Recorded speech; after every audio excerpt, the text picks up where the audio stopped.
everybody. My name is Angelina, and I am your spiritual alignment coach. And I'm super excited today to come on here and talk to you guys, mostly because this particular video decided to wake me up at 2:30 in the morning last night and nag at me until I wrote it all down. So it is written down, and I'm going to tell you guys all about it. But before I do, make sure that you like and subscribe to this channel. So like the video, subscribe to the channel. Hit that little bell because that will notify you anytime I go live or anytime I schedule to go live, post a new video, do any of that cool stuff. So before I jump into this, I just kind of want to set some intention about what we're going to do, what we're going to talk about. So first of all, the intention of this video is to assist you all and myself in observing life from a curiosity standpoint. Okay, so everything in this video is just here so that we can take a moment to think about and look at our own behavior as well as the behavior of others, and to kind of give people and ourselves the benefit of the doubt. Okay, so every single video that I make, the intention is for healing, for understanding, and for compassion. So I hope you guys all enjoy because I'm super excited about this. And so without further ado, let's talk about it. So yesterday we talked a little bit. Oh, that's Abby, my dog. Yesterday we talked a lot about manifesting and kind of what's getting in the way and how to create our own reality. So today we're going to talk a little bit more about manifesting, energy attraction, and something that I don't know if everybody calls it this, but I am calling this radical forgiveness. So we're going to talk about why this matters right now. So what is energy attraction? So for those of you who have taken classes or are spiritual workers or whatever, and you talk about manifesting or manifestation, the very first thing we talk about is like attraction, right? Like how do we attract money? How do we attract a healthy partner? How do we attract a new job? So when we talk about energy attraction, it's sort of this ambiguous statement about like energy and this unseeable thing, right? And a lot of people kind of put in the spiritual bypassing thing where it's like, well, you're just not believing enough, or you're just having a negative attitude and that's why it's not happening. Well, today we're going to talk about specifically why it's happening and what we need to do about it. So there's this really cool author, trying to look for the book, which is not accessible. But anyway, his name is David Hawkins, and he talks a lot about kind of frequency and energy attraction. So I highly recommend his books. He's actually passed now, I believe, but he's got a really cool YouTube channel, or had a really good YouTube channel. And his books will explain this way more in depth than what we're going to do in this like 20-minute or so YouTube video. Okay, so the first thing we're going to talk about is why we make the decisions we make. So in classic behaviorism, we talk about the ABCs, right? So we have an antecedent, which is the thing that happens first. Then we have a behavior, which is usually, in terms of behaviorism, something negative. And then we have a consequence, right? So I don't want to go to bed early because I'm watching a TV show. That would be the antecedent. The behavior would be me staying up too late. And then the consequence of that would be being tired the next day, right? So antecedent, behavior, consequence. Now, if we go a little bit deeper and we talk about the unconscious, and sorry, I just see Abby. She's so sweet. So when we talk about the unconscious, we know that there are actually unconscious ABCs that we're not necessarily aware of, right? So these would be maybe you're dreading going to work tomorrow, but you know you have to go to work in the morning. And so the unconscious antecedent is, I don't want to go to work in the morning. Now, the behavior comes out as this conscious thing of watching TV too late. And then the consequence is still there, but the antecedent is the thing we don't know anything about. Okay, so what is underlying our behavior? What is underlying our decisions? How we interact with other people, how we take care of ourselves? What's there? What's the program that we're running? So for myself and for a lot of clients, this is something that has been ingrained in us for a long time. It's like our family culture. So essentially, the foundation of these family cultures are guilt, blame, shame, or jealousy, right? So guilt would be, oh, you just don't want to come over and hang out with me. I'm just undesirable, right? So there's kind of this guilting for the other person to do what we want. And we might have another person outside of ourselves, like our parents or our siblings or whatever, who put guilt on us to do the thing that they want us to do. It's sort of the shaping of behavior, and it's the antecedent. Okay.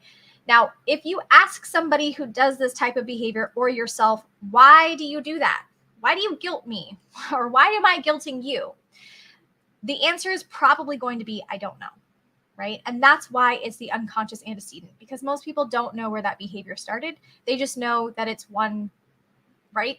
That their grandparents did, and then their parents did, and now they're doing, and they're teaching their kids to do it. And so it goes on and on. Now, we also have blame, right? Well, I wouldn't have done that if you hadn't have done that, right? So we blame. Now, when we build on blame, it becomes guilt and it becomes shame, but typically it starts with one of those two things. Now, we also have the shame piece, which is where we feel bad, right? So guilt starts, and then we feel bad because we didn't do the thing that we should have done. And then we have jealousy. So jealousy occurs when we feel like we've done everything that we should have done and it still doesn't work out in our favor. And when jealousy happens, what do? We go into blame, we go into shame, and we go into guilt, right? So all of these things are super tightly knit together. And typically you have one and all, right? Very typically you don't just have one, you have them all kind of built on each other. Because when you start guilting someone, we often feel bad about that. Now, we don't know what to do about it, but we engage in that behavior. Okay, so we're going to talk about this radical shift, which is the radical forgiveness piece, because that's all heavy, right? That's all just kind of like part of the human condition, right? When we have kind of these lower vibrational behaviors, they result in a lower vibration energy frequency. So when we have these undertones, we're attracting people or things or situations or jobs that will resonate with that negative frequency. Now, if we are attracting negative frequencies and we happen to get a positive person in the frequency kind of, like attractor beam, right? So we're attracting. We have a positive person who comes into flow. Now we guilt that person or whatever, right? I'm using this as an analogy. But we attract that person. We start using guilt. We start using shame. We start blaming. We start being jealous of that person. What's that person going to do?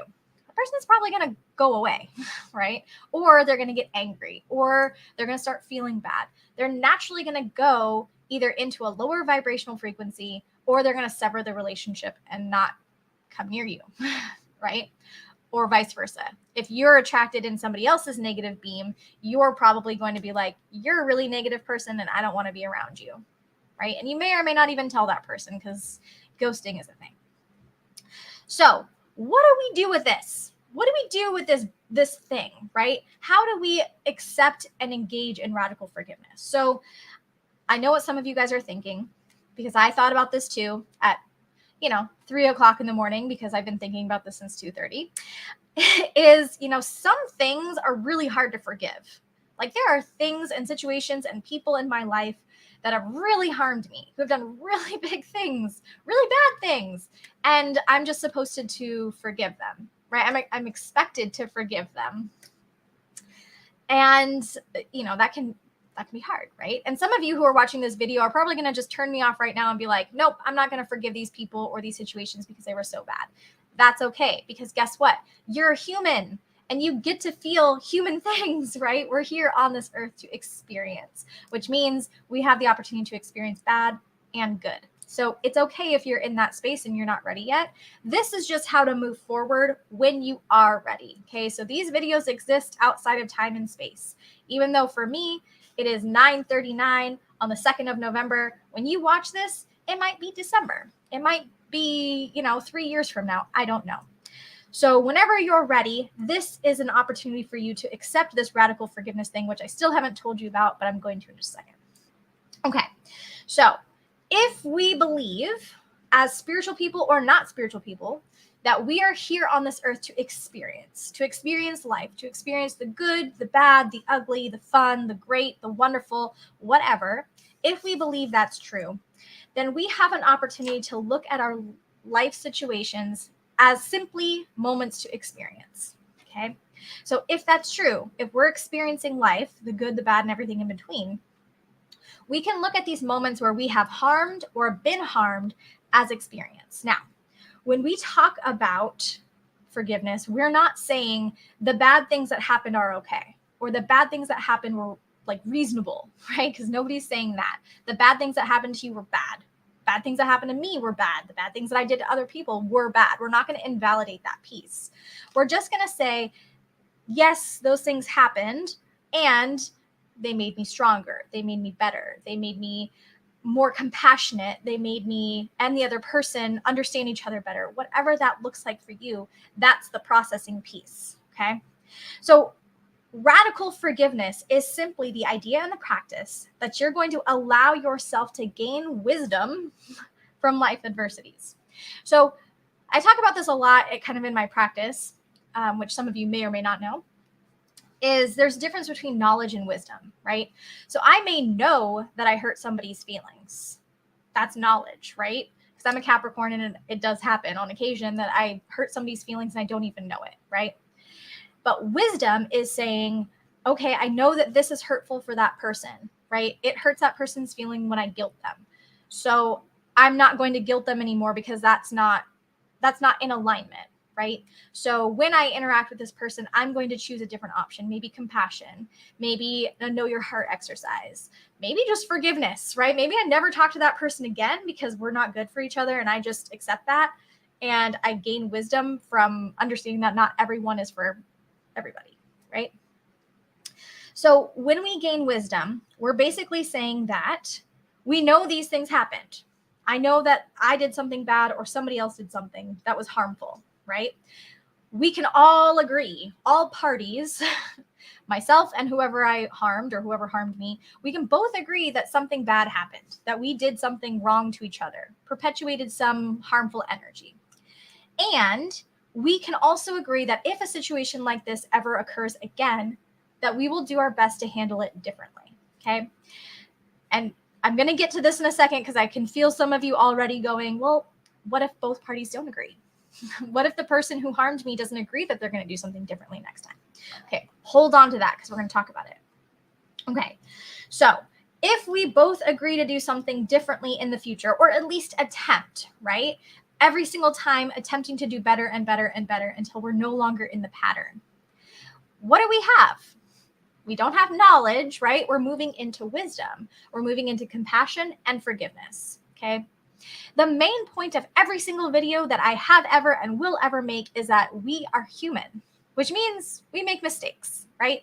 I have never, ever, and probably will never meet somebody who does something perfectly every time, who says the right thing no matter what, and who just came out of the womb perfect, right?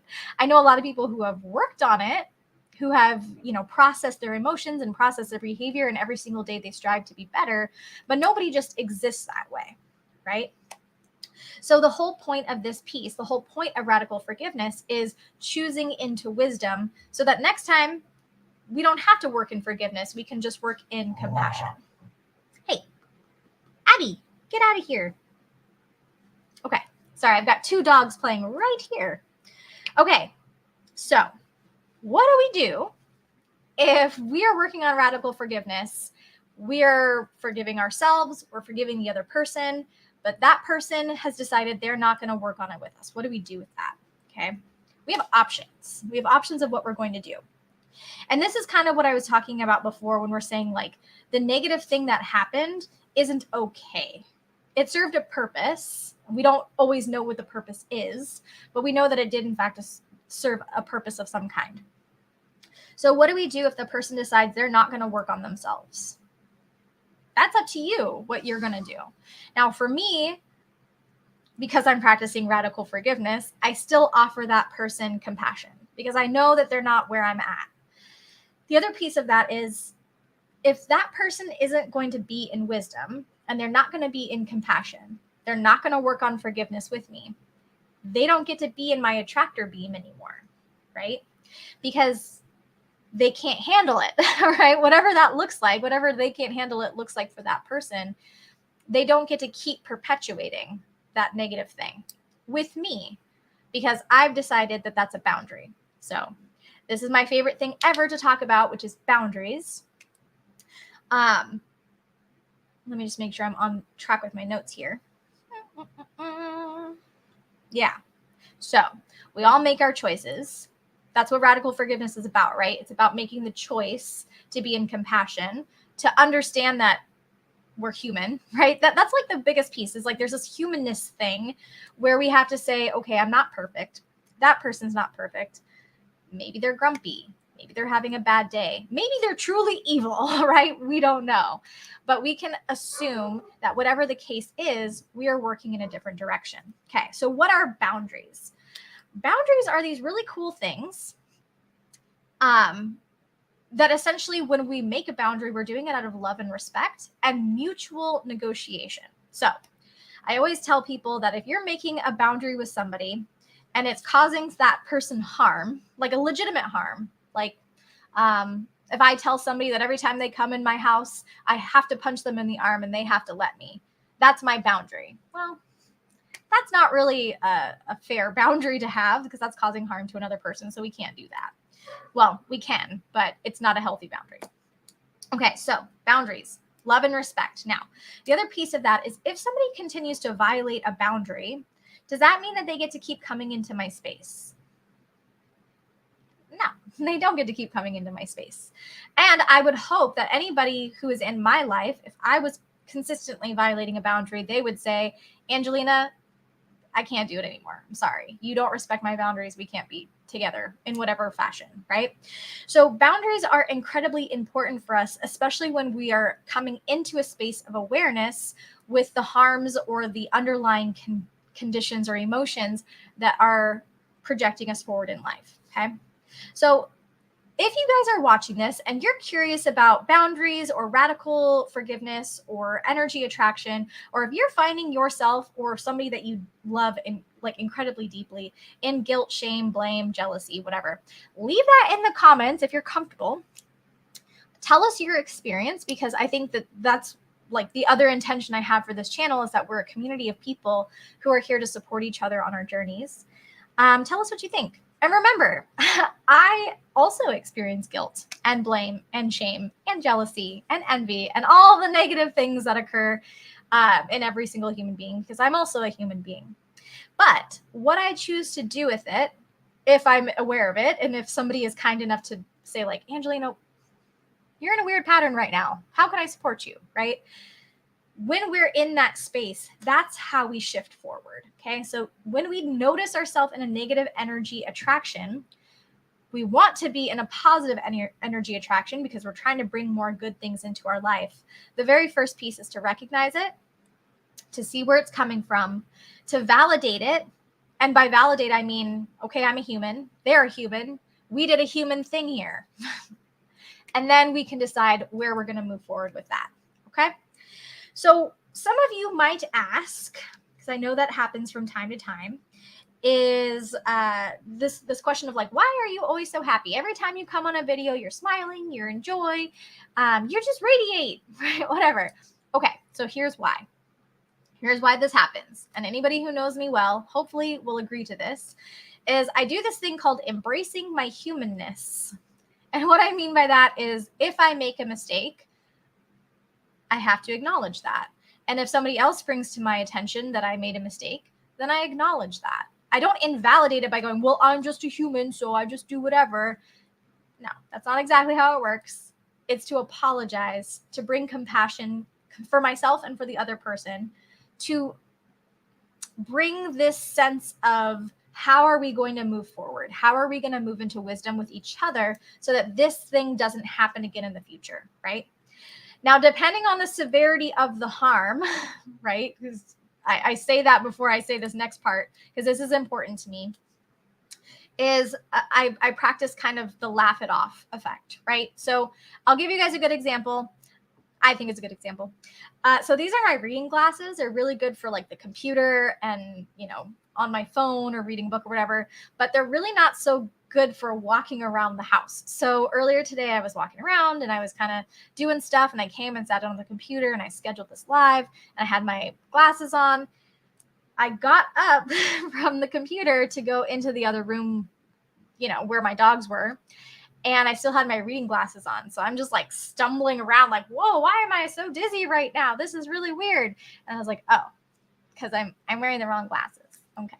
So then I took my glasses off. But I have to laugh at that. That is a human thing, right? I did a human thing and that was funny and it is what it is, right?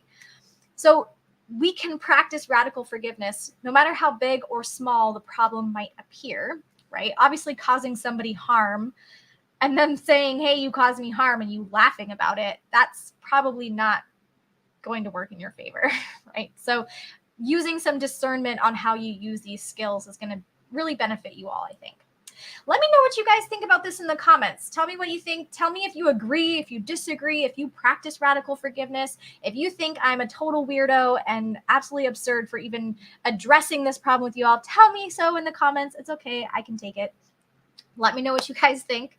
Also, stay tuned for a little bit later today when I'm going to talk to you all about shungite, which is like one of my most favorite crystals, especially if I'm going to be on the computer a lot or on my phone a lot, if I'm making a lot of phone calls or whatever.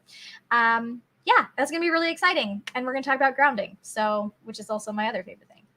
All right, everybody, that's what I have for you this morning. Thank you so much for watching, for being here, for being a part of my channel. I love you guys, and I'll see you guys all later. Okay, bye.